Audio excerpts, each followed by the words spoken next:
Olá, bom dia. Gente, vou deixar a aulinha gravada. Nós vamos ver duas aulas hoje na quinta. Na sexta-feira, nós fazemos uma aula síncrona. Nós vamos tirar dúvida dessas duas aulas aí. Vou deixar vídeos para vocês assistirem, né? Porque esse conteúdo é bastante importante e é um conteúdo, assim, bem extenso, tá? Então, por isso que eu resolvi gravar. Né? Porque às vezes a gente fica muitas horas dando aula e aí vocês assistindo a gravação e depois a gente retomando, fazendo uma revisão e tirando dúvidas, fica mais tranquilo, ok? Então, gente, vamos lá. Quando falamos do nascimento, então a gente falou que a criança nasceu, né? Falamos até da doença que pode acontecer dos abortamentos. Falamos agora a criança nasceu na sala de parto. Nós temos que estar preparados para tudo, né? A gente falou de eclâmpsia, pré-eclâmpsia e de quanto que isso são casos que podem acontecer e crianças, né, que nascem antes da hora, a gente vai falar como é que chama isso, e a gente tem que estar preparado para quê? Desse bebê também não nascer bem, né? Não ter possibilidades, não conseguir respirar. Como é que a gente faz para analisar se o bebê está bem, né? A gente vai falar de uma escala que chama Apgar. Essa aula foi gentilmente cedida pela professora Cássia, os slides, né, feitos por ela, estão tão maravilhosos e eu vou tentar explicar para vocês aqui de uma forma mais tranquila para que vocês possam entender. Então, vamos lá. Quando a gente fala de classificação, né, do bebê, né, então a gente tem que estar preparado para isso. Então, o RN a termo. O RN a termo é aquela criança que nasceu, né, pré-termo, desculpa, gente, ó, primeiro vamos falar pré-termo, né? Então, lembra que eu falei que o bebê pode nascer antes da hora? Então, o bebê pré-termo é aquele que nasceu antes das 37 semanas, ó. Lembra que a gente faz o cálculo da idade gestacional, de quantas semanas a mamãe está, né? Então, a criança que nasce antes das 37 semanas é considerada uma criança pré-termo. Uma criança RN termo precoce, então quer dizer que ela nasceu a termo, mas é um pouco precoce. Então, é aquela que nasceu de 37 a 39 semanas de gestação. O RN a termo ideal é aquele que nasceu de 39 a 41 semanas. Então, aquela ideal, né? A idade gestacional ideal para o nascimento. E o RN a termo tardio é aquela criança nascida entre 41 e 42 semanas, tá? O RN pós-termo é aquela criança que nasceu depois das 42 semanas. Quando a gente fala de classificação pelo peso da criança, né? Então, a gente classifica as crianças através do peso. Então, a gente sabe que o peso é a primeira medida retirada do bebê logo depois que ele nasce, né? O baixo peso ao nascer, que é o menor que 2,5 kg, né? 2.500 gramas, 2,5 kg, essa classificação se baseia em observações epidemiológicas e a gente sabe que a criança que nasceu com menos de 2,5 kg, ela tem mais de 20, né, mais 20 vezes a chance de morrer por complicações, por infecção, né? Então, a criança de baixo peso, ela tem uma chance maior de morrer, tá? Se comparada àquelas que nascem com peso normal. Tá? Então, vamos falar da classificação, né? O baixo peso ao nascer pode ser subcategorizado através do muito baixo peso ao nascer, que é aquelas crianças que nascem com menos de 1,5 kg, né? E o extremo baixo peso ao nascer, que é aquelas que nascem com menos de 1 quilo. A gente sabe que até 500 gramas o feto é considerado viável, acima de 500 gramas. Abaixo disso, o feto não é considerado viável. Então, não vai haver muito investimento. Então, assim, os estudos epidemiológicos falam que a chance da criança nascer é acima dos 500 gramas, né? Apesar do risco enorme, essa criança fica pelo menos 4 meses dentro da UTI neonatal, com grandes chances de ter complicações, com grandes chances de ter algumas sequelas, né? Mas a gente tem crianças, tem relatos, já tem na literatura descrito investimentos com crianças de 500 gramas acima, né? 500, 600 gramas, e que são crianças saudáveis, crianças, né, completamente saudáveis, que permaneceram na UTI neonatal até ganharem peso, até conseguirem respirar sozinhas, né, e que são extremamente viáveis, né, que são extremamente saudáveis, né, que nasceram com toda essa prematuridade. A gente sabe que o mês de novembro é o mês da prematuridade. Vocês vão ver aí novembro roxo também falando, apesar de novembro ser azul, que a gente fala da saúde do homem, a gente também fala do novembro roxo, que é um novembro que comemora a prematuridade, tá? Vocês vão ver isso na mídia. E quando eu tenho um bebê com essa prematuridade, eu tenho que pensar que eu tenho que assisti-lo, porque ele não vai conseguir manter as funções vitais sozinhos. Então, a reanimação, ela visa o quê? Evitar a asfixia, porque esse bebê não vai respirar sozinho, né? Através das que podem haver complicações no pós-operatório imediato do bebê na sala de parto, tá? Então, eu preciso evitar que essa vida se esvaia. A gente fala que esses bebês, eles são super guerreiros, são guerreirinhos, mas eu preciso evitar que as complicações aconteçam, tá? Então, o que eu tenho que me antecipar? Em saber se, né, na história, a maioria dos casos de asfixia pode ser antecipada, então saber a idade gestacional, saber se a mãe, durante o parto ou durante a gestação, ela teve complicações, infecções urinárias, porque lembra que a infecção urinária leva ao parto prematuro, né? E toda vez, né, que na sala de parto deve estar presente o quem? Profissionais capacitados para o atendimento, o pediatra, né, e o técnico, o enfermeiro, para ajudá-lo caso haja uma eventualidade. Então, eu tenho lá a pessoa, a obstetra, ou a enfermeira obstetra, mais uma enfermeira, às vezes que está responsável pelo parto, e tenho que ter o pediatra e mais um técnico de enfermagem responsável por receber esse bebê, porque se houver qualquer intercorrência, eu tenho que ter uma equipe para atendimento, né, dessa intercorrência. Quando a gente fala assim, quando o bebê nasce, o que eu vou me preocupar primeiro? Então a gente fala que é o ABC da reanimação. O A é permeabilidade das vias aéreas, né? O A significa airway em inglês. Então, é deixar essa via aérea aberta para a entrada do ar. Como é que a gente faz isso? Posiciona a cabeça e o pescoço do recém-nascido. A Cássia deixou uma foto aqui pra gente. Aspiração de vias aéreas. Eu não posso esquecer que dentro do pulmãozinho desse bebê tá cheio do quê? De líquido, porque ele ficou dentro do líquido amniótico. Então, se ele não conseguiu respirar sozinho, né, nos primeiros segundos de vida, eu vou ter que aspirar essas vias aéreas que vão estar cheias de líquido. E intubação traqueal. Eu vou colocar um tubo na boca. Não sei se vocês já viram anestesia geral, mas na anestesia geral o paciente não consegue respirar por si. E um tubo vai ser inserido na boca dele para que um ventilador faça a respiração da pessoa enquanto isso.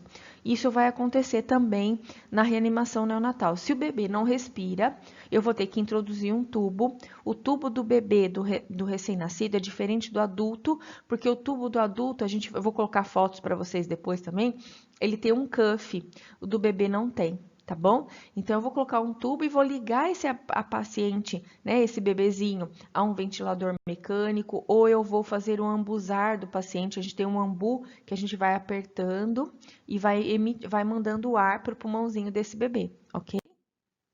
Então, a gente posiciona o bebê de forma a liberar as vias aéreas dele. Então, a cabecinha para trás, eu coloco um coxinha aqui, ó, embaixo dos ombros do bebê, para fazer a hiperextensão do pescoço. Quando a gente faz esse movimento, eu libero a via aérea, a entrada do ar fica mais fácil, tá? Então, posicionamento em decúbito dorsal, ou seja, com a barriguinha para cima, e a hiperextensão do pescoço, tá? Devo fazer a aspiração das vias aéreas com cuidado, então eu uso um aspirador, eu vou ligar esse aspirador na rede com uma sonda e introduzo a sonda na boca e depois no nariz, tá? Para retirar o quê? Né? Eu tenho que só tomar muito cuidado que quando a gente aspira, eu posso levar o paciente a ter bradicardia, né? E para o bebê, a bradicardia é muito ruim. Lembra, a gente vai falar de sinais vitais do recém-nascido?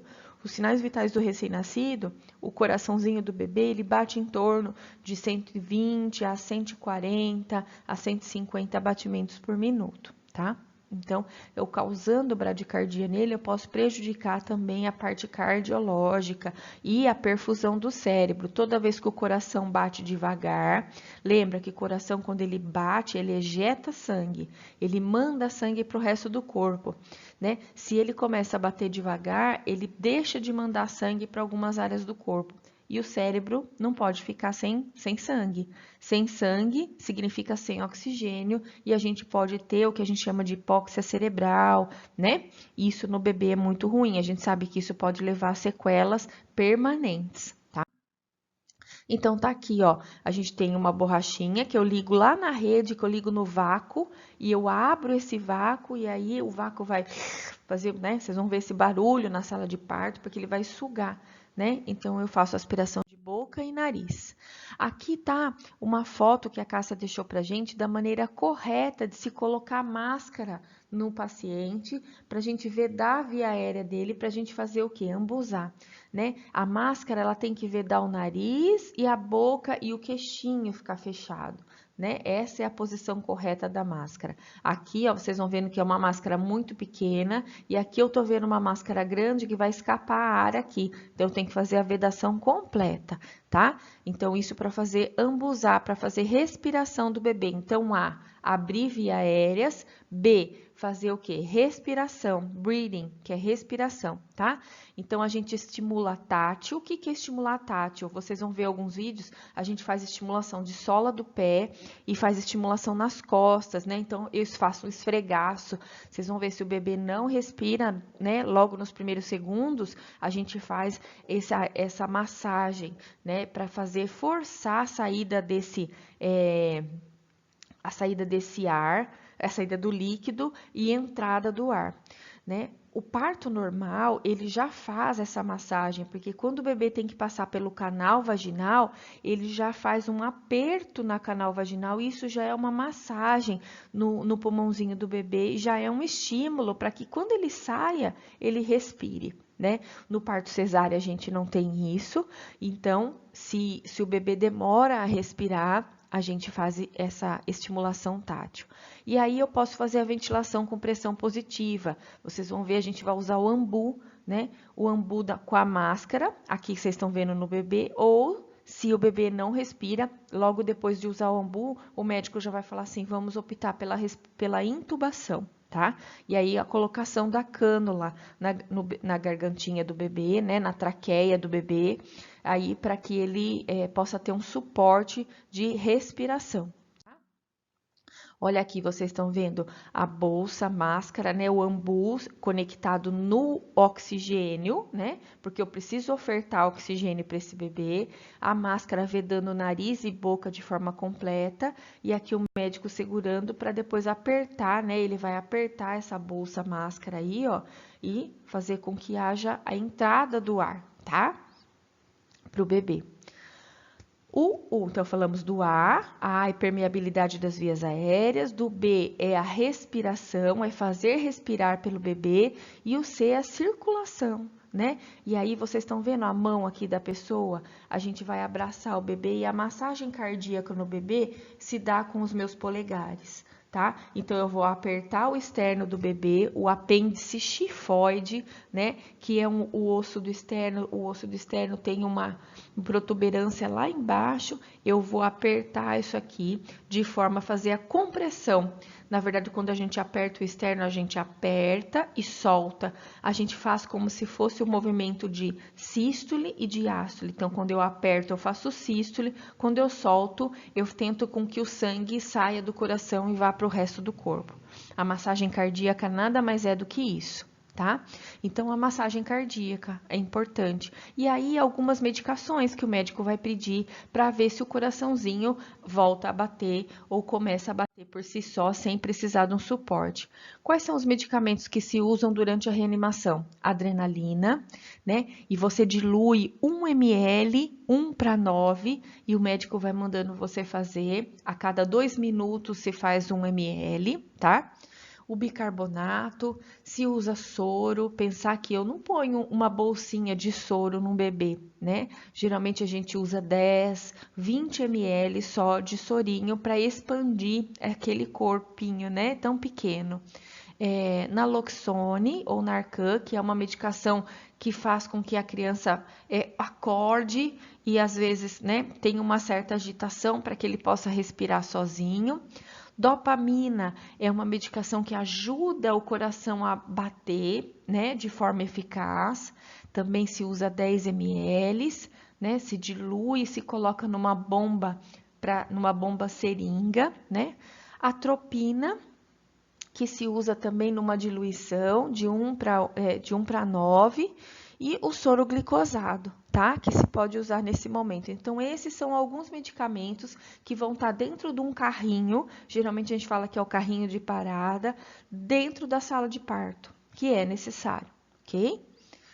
E a água destilada que a gente faz, porque logo depois que você faz, onde vai fazer essas medicações? Lembrando que o bebê, quando se corta o cordão umbilical, lembra que ele tinha 2 artérias e uma veia, né? Então, eu vou cateterizar, vou passar um catéter nessa veia e as medicações vão ser feitas no cordão umbilical. Não dá tempo de pegar a veinha de um bebê muito pequeno. Então, já que eu tenho, né? E eu tenho que pensar que logo que eu cortei o cordão, se o bebê não responde, eu tenho que passar um catéter, né? Eu não, né? Quem faz isso geralmente é o médico, né? O pediatra. Ele introduz um catéter para que as medicações sejam feitas na veia do cordão umbilical, tá? Então, vou usar essa via para fazer as medicações, tá? Então, na sala de parto, vocês vão ver tudo isso aqui, ó, o ambu, um estetoscópio, as cânulas, né? As cânulas de intubação, as medicações, o laringoscópio. O laringo é aquele que o médico usa para intubação. Vou deixar aí um vídeo para que vocês vejam, né? Sobre isso. Então, o laringo, geralmente, que se usa em bebê é uma lâmina reta e não uma lâmina curva, tá? Luva, seringa, tudo isso vai estar na sala de parto, tá? Então, o equipamento é um material que deve ser testado, revisado. Não dá para, na hora da intubação, ver que o ambu não está funcionando, ou ver que o laringo ele precisa de pilha para ligar a luz, ele não está funcionando. Então, tudo isso tem que ser revisado antes do parto iniciar, ou todos os dias esse material tem que ser continuamente revisado, tá? Aqui vocês estão vendo um aspirador, né? Então, ó, ele é ligado. Tudo que é aspirado às vezes fica nesse frasco, ou hoje em dia tem um frasco descartável, dependendo do lugar onde vocês vão trabalhar, e aí pensar que a cada parto, tudo isso daqui tem que ser retirado, né? Trocado para colocação de um estéreo, né? Berço, né? Com calor de fonte irradiante, então berço aquecido. 2 campos cirúrgicos aquecidos, que a gente deixa dentro do bercinho antes do bebê nascer. O estetoscópio, o aspirador e uma fonte de oxigênio com fluxômetro, porque se o bebê não respirar, lembra que a gente vai ter que ligar o ambu e ele vai ter que ser ambuzado, tá? E o laringoscópio, com as lâminas retas, com pilhas funcionantes, né? Geralmente as lâminas são 0 e 1, 0, 1 e 2, tem que ter no carrinho para intubação desse bebê, tá?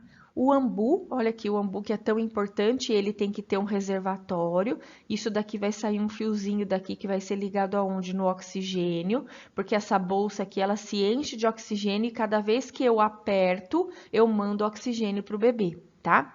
E as cânulas tem que ter cânula, né? As cânulas dos bebês, dos recém-nascidos, elas são sem cuff, né? Sem o balão. Vocês vão ver, eu vou deixar fotos para vocês. Diferente das cânulas de adulto que tem balão. O número de cânulas de bebê, 2, 2,5, 3, 3,5, 4, tá? Então, as cânulas são sem balão. Tem que ter fio guia. Dentro dessa cânula, muitas vezes o médico quer que coloque um fio guia para ajudar na intubação, porque as cânulas são de silicone e elas são moles, maleáveis, elas podem dobrar e dificultar a intubação do médico. Adaptador para aspiração, então tem que ter o material e o ambu. O ambu tem a capacidade máxima de 750 ml. Tem que ter válvula, né? A gente tem que apertar esse ambu não com muito vigor, porque se eu aperto com muito vigor, eu posso fazer um barotrauma no bebê, né? Então, a gente aperta e solta, né? Vocês veem isso às vezes em alguns filmes, né? Vou deixar um vídeo aí para vocês assistirem. e tem que fixar. Logo depois que colocou o tubo na boca do bebê, eu vou fixar aqui, né? Ou fixar aqui no queixinho. Geralmente a gente usa um micropore, tensoplast, né? Que eu enrolo no tubo e grudo para que fixe na boca. Porque se eu não fixar, o que que vai acontecer? O tubo vai sair, né? E o paciente não respira. Então a gente precisa fixar. E eu tenho que ter pilha e lâmpada sobressalente, porque se o laringo não funcionar, eu tenho que ter outro laringo funcionando, e uma cânula de Guedel. Ó, logo depois da sala, né? Preparo para receber esse recém-nascido. A gente vai ter que ter o quê? O clamp, que é o pinçamento. Claro que se o bebê nasceu bem, né? Se o bebê não nasceu bem, lembra que eu não vou clampear o cordão umbilical e sim vou fazer a cateterização da veia umbilical para receber as medicações. O clamp utilizado é isso, então o cordão umbilical, lembra que a gente falou que ele tem um aspecto gelatinoso, né? Então ele parece uma gelatina, né? E depois ele vai mumificando, ele vai ficando enegrecido até ele cair, né? Uma tesoura para o corte, material para cateterização da veia umbilical. Se eu não for usar o clamp, eu vou fazer, né? Se o bebê não está bem, a gente vai fazer cateterização da veia umbilical. Um equipo de microgotas, porque assim que eu passo o catéter nessa veia, eu tenho que deixar um sorinho pingando para que ele se mantenha pérvio, até o médico pedir as medicações que ele, né, vai querer. Até as medicações. Então, se a gente fazer a cateterização da veia umbilical, a gente coloca um sorinho, né? Pingando em microgotas, com gotinhas bem pequenas. Lembra que a gente não pode deixar muito volume, porque é um bebê muito pequeno, né? E até que o médico comece a pedir as medicações que se vai fazer naquela veia, né? Quando o bebê nasce em boas condições, o que que a gente vai fazer? Lembra que a gente esquentou 2 campos, né? Esses campos verdes, deixou esquentando lá no bercinho aquecido? O bebê, pela imaturidade do sistema nervoso central, ele não consegue manter a temperatura. Então, a gente envolve ele nesses panos aquecidos, seca, né, do líquido amniótico, né? E vai colocar ele numa fonte de calor, para ele conseguir manter a sua temperatura corporal. Lembrando que ele sai de uma temperatura de 36, 36,5, 37 graus dentro do corpo da mãe, para uma temperatura de 20, 22 graus, que muitas vezes está na sala, né, na sala cirúrgica, né, na sala, porque tem ar-condicionado, a gente sabe que o centro cirúrgico é um ambiente mais gelado, então a gente precisa aquecer esse bebê. Se o bebê não inspira, né, eu faço a fricção da sola dos pés ou nas costas, né, a massagem tátil.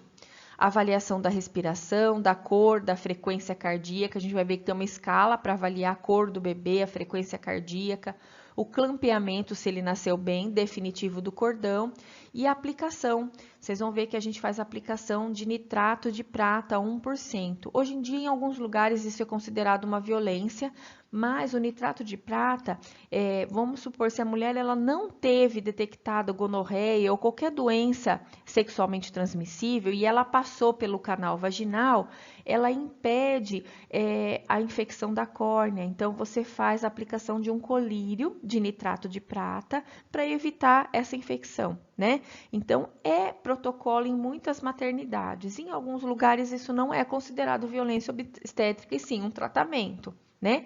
Porque se não o fizer, né, e a mulher tiver uma infecção sexualmente transmissível, o bebê pode ter sérias consequências, né? E outra coisa que se faz é a administração da vitamina K para ajudar na coagulação, né, do sangue do bebê, né? E se faz uma injeçãozinha intramuscular na perninha do bebê logo assim que ele nasce. Então, em alguns lugares, né, também isso é considerado violência obstétrica, mas em muitas maternidades isso é tratamento, isso é deixado do lado já da mesinha quando o bebê nasce. Bebê nasceu, o pediatra ou o técnico de enfermagem junto ao pediatra já faz a aplicação do colírio e já faz a injeção de vitamina K na perninha. Logo depois que o bebê nasce, nos primeiros 5 e 10 minutos, o pediatra vai fazer a a pontuação do Apgar. E aí vocês vão ver que o bebê tem a primeira nota e a segunda nota. É claro que notas acima de entre 8 e 10 são as que a gente quer, né? Porque isso mostra para mim que um bebê é viável, é um bebê que nasceu saudável, né? Notas muito baixas significam que esse bebê precisa do quê? De reanimação, ele precisa de um suporte, e isso significa que ele vai precisar de uma atenção toda especial. Então, como que a gente pontua? Ó, frequência cardíaca, se é ausente, eu dou 0. Se é menor que 100, eu dou 1, e se é maior que 100, eu dou 2, tá? Então, o médico vai pontuar. Esforço respiratório, ele não teve esforço, ausente, eu dou 0, né? Choro fraco, eu dou 1, choro forte, dou 2. O choro, vocês assistiram aquele vídeo, o choro é um indicativo de que o bebê está expulsando líquido e que houve a primeira entrada de ar, tá? Tônus muscular, é um bebê flácido, ele é molinho, que a gente chama, eu dou 0. Ele tem uma flexão, mas ele ainda está um pouco molinho, eu dou 1. Ele tem movimentos ativos, ele estica o braço, ele chuta, né? Então, isso eu dou 2. Irritabilidade, não tem resposta reflexa, né? Eu faço um estímulo e o bebê não responde. Ele tem sem movimento ou ele tem um choro forte. O choro forte é um indicador importantíssimo da vitalidade fetal, né? Da vitalidade do bebê. Cor do bebê, ele nasceu pálido ou cianótico, né? Que é azulado, um azulado extremo. Ele tem cianose, mas tem só da boca, das extremidades, ou ele é róseo, ele é bem rosinha. Aí eu dou 2. Então, ó, 2, 4, 6, 8, 10. A melhor pontuação é pontuação 10, né? E a pior pontuação é 0, né? Eu posso ter um bebê que inicialmente tem uma pontuação, ó, 2, 4, 2, 3, 4, 5, 6, estou contando aqui, ó, 7, uma pontuação 7, e a segunda pontuação, que é 10 minutos depois de estimulação, de aspiração, aí ele tem uma pontuação 10, tá? Mas mesmo assim, é importante que essa pontuação seja sempre acima de 8, tá? Logo no primeiro 5 minutos e a pontuação depois nos 10 minutos seja 10, ok? Colocação do bebê junto à mãe, que a gente chama que é a hora ouro, né? Então, se ele nasceu bem, a gente vai fazer o quê? Colocar ele junto à mãe. A gente fala que é o primeiro vínculo, o primeiro cheiro. E aí, logo depois da recepção, identificação com a pulseira e já logo tirar as impressões plantares. Então, a gente já marca o pezinho do bebê e já coloca na certidão e no prontuário do paciente. Coloco a pulseirinha, identificando o nome da mãe, o horário do nascimento, né? O sexo, e logo depois encaminho o bebê, né, para o transporte no bercinho aquecido. Aí, logo depois, é ensinar as mães com os cuidados, auxiliar a mãe, né? Vai logo depois das primeiras 6 horas, vai fazer o banhinho. Não precisa se retirar todos os resíduos, a gente falou, né? Mas eu tiro o mecônio, se já nasceu com um pouquinho de fezes, retiro um pouco, o mecônio a gente vai fazer retirada, né? E o vernix, que é aquela pelinha branquinha do bebê, né? Então, aqui vocês estão vendo um banhozinho do bebê. Cuidados com a mãe. Tomar peso, estatura do bebê. Então, vocês vão ver que a gente vai pesar, vai medir o bebê, vai fazer a medida do perímetro cefálico. A gente sabe que a cabecinha do bebê é maior que o tronco. Depois, com o passar do tempo, eles vão se igualando, né? Eu faço então, perímetro cefálico, perímetro torácico, perímetro abdominal. Vocês vão ver, são essas as medidas tomadas do bebê. Faço o curativo, o coto umbilical vai estar clampeado. A gente vai fazer a limpeza do coto umbilical, do clamp até a base. A gente vai limpar toda a base do coto umbilical, para ele ir se mumificando. Coloco o bebê na incubadora aquecida e controla a temperatura, tá? Logo depois que o bebê sai desse berço aquecido, ele deve ser higienizado com álcool a 70% para receber o próximo bebê, tá? Registros. O que a gente coloca na pulseirinha? O nome da mãe, o tipo de parto, data e hora do nascimento. Então, assim como a hora do óbito, a hora do nascimento é super importante. Hora de admissão desse paciente, que a gente vai anotar, né, no berçário, o sexo, a cor da criança e observações particulares. Se o bebê tem alguma mancha, né, as manchas mongólicas, a gente vai falar disso mais na próxima aula. Se o bebê teve alguma intercorrência durante o parto, né, se foram aplicadas as medicações ou não, tá, de nitrato de prata, isso tudo tem de ser anotado.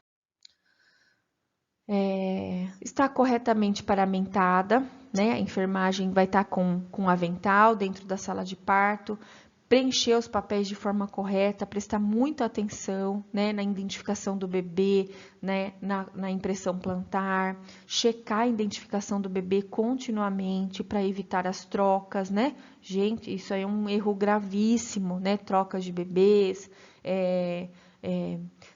então, anotar corretamente é muito importante. Manter o bebê aquecido em decúbito lateral ou em decúbito dorsal, né? Quando você coloca o bebezinho de lado, se ainda tiver líquido a sair, ele não vai deglutir novamente, então a gente coloca ele de lado, tá? E cuidados sistemáticos com a equipe de enfermagem. O que a gente vai fazer? Lavar as mãos é importante antes de encostar no bebê, né? O uso de luva é importante, mas eu vou calçar as luvas quando eu vou cuidar do bebê, porque senão a gente tem uma contaminação bastante que é comum em algumas maternidades, mas que é o impetigo, que é a contaminação de pele, a criança fica com pústulas na pele, é uma infecção que muitas vezes tem de ser tratada com antibiótico, e isso é a contaminação do cuidado com o bebê. Aspirar as vias aéreas se necessário, né? Lembrar que o bebê pode expelir os líquidos amnióticos, então por isso deixar em decúbito lateral. Se ele começar a tossir, a gente pode virar ele, deixar que ele solte o líquido, né? Muitas vezes vem em forma de gosma, né? Que a mãe fala. Observar atentamente a oxigenação do bebê. Pesar o RN, né? Logo nos primeiros, lembrar que há uma perda líquida, né? Então, o bebê perde até 10% do seu peso inicial, e isso é normal, é comum, isso é perda de líquido, tá? O que mais? Fazer higiene sempre que necessária, né? Então, as trocas do bebê devem ser incentivadas pela mãe ou ajudá-la. Lembrar que, inicialmente, as fezes, elas são pastosas, elas são verde escura e elas vão ficando amarelada, amarronzada com o passar dos dias e da amamentação. Então, quanto mais bilioso, quer dizer que as primeiras fezes são bem biliosas. Observar eliminação urinária, lembrar que inicialmente por conta dos uratos, por conta de cristais, o bebê pode ter uma urina meio roseada, mas ela vai clareando ao longo do tempo. Usar sabonete de glicerina para retirada do vernix, que é aquela gordurinha esbranquiçada que o bebê nasce. Lembrar que precisa ser lavada as dobrinhas e secadas, né? Porque senão elas vão fazer dermatites. Não precisa ser vigoroso, porque quando eu limpo de forma vigorosa, eu posso até machucar a pele do bebê, que é extremamente sensível. Anotar corretamente tudo que for feito, todas as observações. É importante lembrar que após cada mamada, o bebê tem que ser mantido, às vezes, na posição em pé, para arrotar, né, para evitar o risco de broncoaspiração, né, e depois ser colocado de forma lateral, tá? Aqui tem uma frase linda que a Cássia deixou pra gente, ó, nascer é prejudicial à saúde, porque não há no mundo nenhum ambiente mais controlado nem mais confortável que o útero materno. Mas como viver é um risco inevitável e necessário, é bom saber que tem gente que se empenha para garantir uma qualidade no nascimento e na vida, né? E a vida. O momento mais importante da vida é nascer. Então, a gente sabe que existe um risco, mas esse risco vai estar amparado por gente extremamente competente, né? Que serão vocês e os profissionais que trabalham dentro da maternidade. Então, é um risco nascer, mas é um risco que vai estar sendo amparado por pessoas completamente capacitadas, tá? Um beijão para vocês. Essa aula ficou longa, comprida, né? Nós vamos ter mais uma aí pra gente. E os vídeos, assistam os vídeos também para ajudar a trazer a prática desse momento da reanimação neonatal, tá bom? Um beijão para vocês. Até a próxima aqui.